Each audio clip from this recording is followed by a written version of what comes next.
पश्चिमी यूपी से पूरब तक खूब चला था मोदी योगी मैजिक। राहुल टिम्पल समेत कई दिग्गज नेताओं को करना पड़ा था हार का सामना। लोकसभा इलेक्शन 2024 चुनाव आयोग ने लोकसभा चुनाव 2024 की तारीखों का ऐलान कर दिया है। इसी के साथ ही लोकतंत्र के सबसे बड़े महापर्व की शुरुआत हो गई है। ऐसे में स्वाभाविक है कि साल 2019 का चुनाव की यादें ताजा होना। उस समय सपा बसपा ने अपनी कटुता मिटाकर एकजुट होकर मोदी योगी के मैजिक को रोकने की कोशिश की थी। राजीव दीक्षित लखनऊ से 18वीं लोकसभा के चुनाव की रणभेड़ी बजते ही जेहन में अतीत की यादें ताजा होना स्वाभाविक है। वर्ष 2019 में हुआ 17वीं लोकसभा का चुनाव श्री पश्चिम उत्तर प्रदेश से शुरू होकर पूरब की ओर से गया था और सपा बसपा ने 24 वर्ष पुरानी कटुता भुलाकर भाजपा को दोबारा सत्ता में आने से रोकने के लिए गठबंधन किया था। अब भाजपा के साथ खड़ी रालोद तब सपा बसपा गठबंधन का हिस्सा थी। वहीं कांग्रेस ने एकला चलो रे की तर्ज पर अपने बूते चुनाव लड़ा था। इन परिस्थितियों में भी सपा बसपा संगठन पर हावी रही। भाजपा ने पहले चरण से ही जो निर्णायक बढ़त बनाई, उसने आखिरी चरण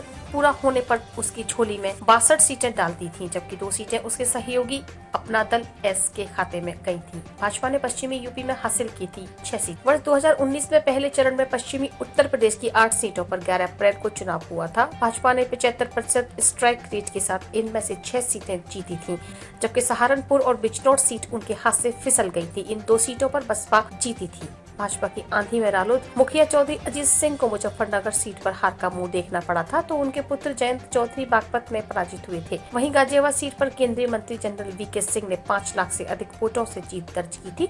दूसरे चरण में भी भाजपा का स्ट्राइक रेट 75% था। राजबब्बर को मिली थी भारी मतों से हार। भाजपा सहारनपुर और अमरोहा को छोड़ बाकी 6 सीटें जीतने में कामयाब रही थी।